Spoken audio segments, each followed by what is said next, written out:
देश विदेश के समाचार के बारे में आप क्या कहना चाहेंगे?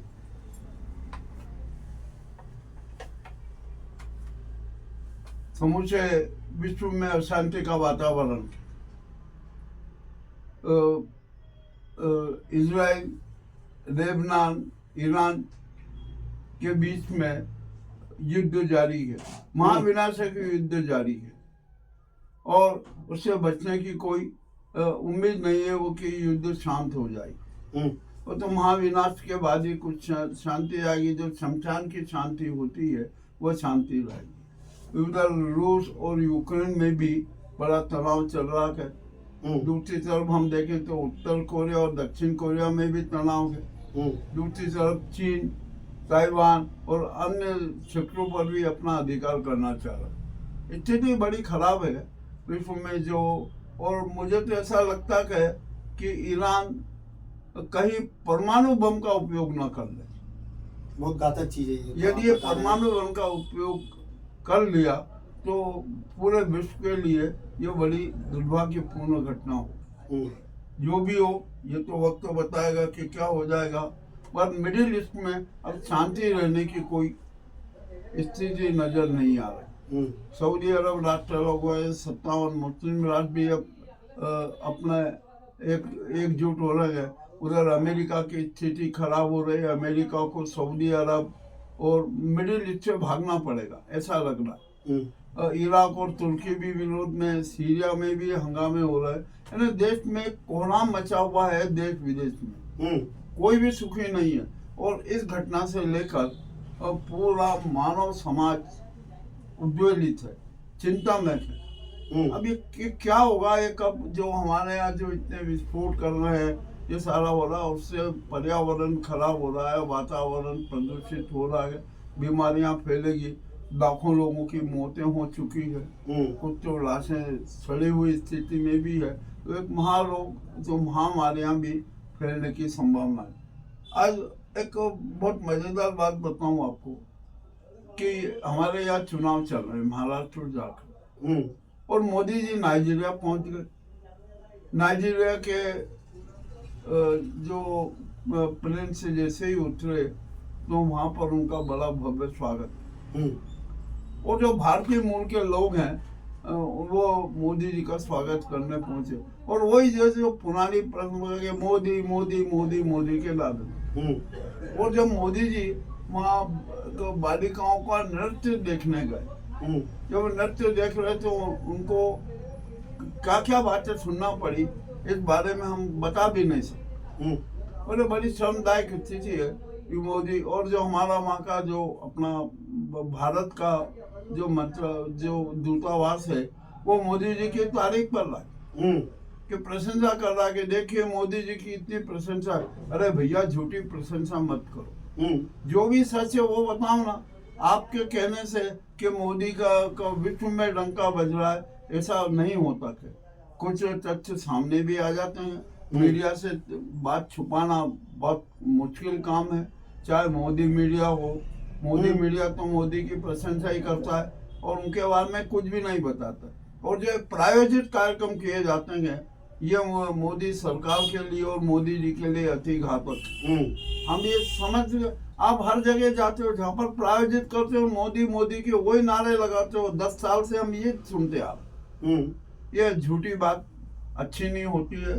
अब जो भी हो मोदी जी हैं, अब कितने समय रहेंगे क्या रहेंगे ये भी अभी कोई निश्चित नहीं है, कब भी पासा पलट सकता है। ये सारी बातें अच्छी नहीं है। दूसरी बात, यूक्रेन रूस पर बहुत भारी पड़ रहा है, इतना भारी पड़ रहा है कि हद से ज्यादा। और बाइडेन यूक्रेन को पूरा सपोर्ट कर रहे, समर्थन दे रहे हैं। और भी कोई देश इनको समर्थन दे रहा है, इसके बारे में क्या कहना चाहिए? बहुत भी अनेक राष्ट्र अप्रत्यक्ष रूप से यूक्रेन के साथ है। हाँ, यूक्रेन को साथ दे रहा है। और भी अनेक राष्ट्र यूक्रेन के साथ आ रहे हैं। मजेदार तो बात अब ये हो जाएगी कि बाइडेन जो अमेरिका के राष्ट्रपति हैं और ट्रम्प जो अभी नए राष्ट्रपति बने वे भी संकट में। वे राष्ट्रपति की शपथ तो 25 जनवरी को लेंगे, परंतु उन्होंने घोषणा की थी कि मैं एक दिन में ही यूक्रेन रूस बंद करवा दूंगा। आज इतना समय हो गया, आज तक युद्ध बंद नहीं हुआ और वो यूक्रेन मॉस्को तक हमले कर रहा है।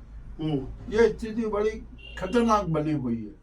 और वो हमारे देश में जो आपको बता ही दिया मैंने, हमने अपने पूर्व वीडियो में कहा कि पूरे देश में जहरीली हवाएं फैलाई जा रही है, सांप्रदायिक जहर फैलाया जा रहा है, उसकी वर्षा की जा रही है, जिसके कारण समाज में यह विचित्र स्थिति बनी हुई है।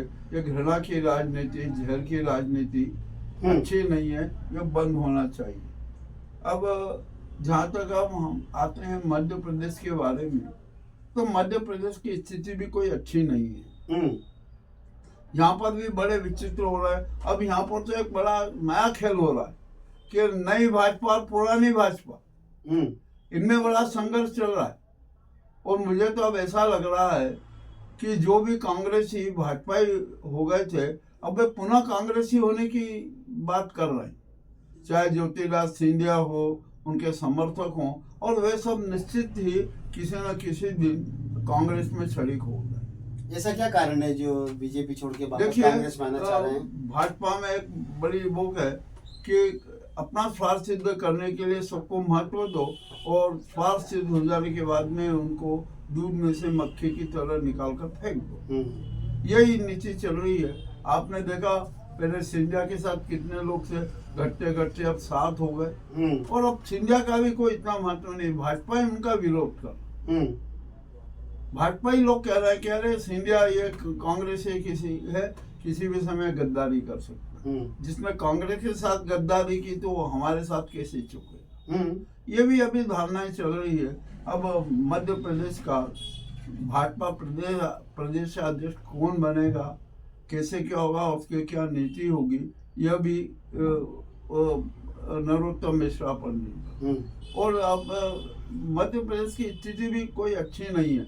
यहाँ पर माफिया और गुंडा राज है, और यहाँ पर एक बहुत बड़े बड़े कांड हुए हैं, जिनके कांडों की हम पूरी व्याख्या करेंगे, जनता के सामने रखेंगे। बेनामी संपत्ति का रिकॉर्ड है, भूमाफियाओं का रिकॉर्ड है, और जो प्रशासन में किस प्रकार के स्थिति बनी हुई है, किस प्रकार के नाटक चल रहे हैं, उनको भी हम प्रस्तुत करेंगे। आज के लिए हमें इतना ही अपने विचार रख रहे हैं। जनता को हम सचेत कर रहे हैं कि आइए हम भारत को स्वर्णिम भारत बनाए, सनातन धर्मी भारत बनाए, सनातन धर्मी राष्ट्र बनाए। हम सब मानवीय मूल्यों और मर्यादाओं का पालन करें, और अपने जीवन को और राष्ट्र को जो स्वर्णिम बनाए। यही हमारी कामना है, ये हमारी इच्छा है। आपका नाम? केसी यादव। ग्राउंड रिपोर्ट मुकेश लश्करी, थीम न्यूज, उज्जैन। बस ठीक।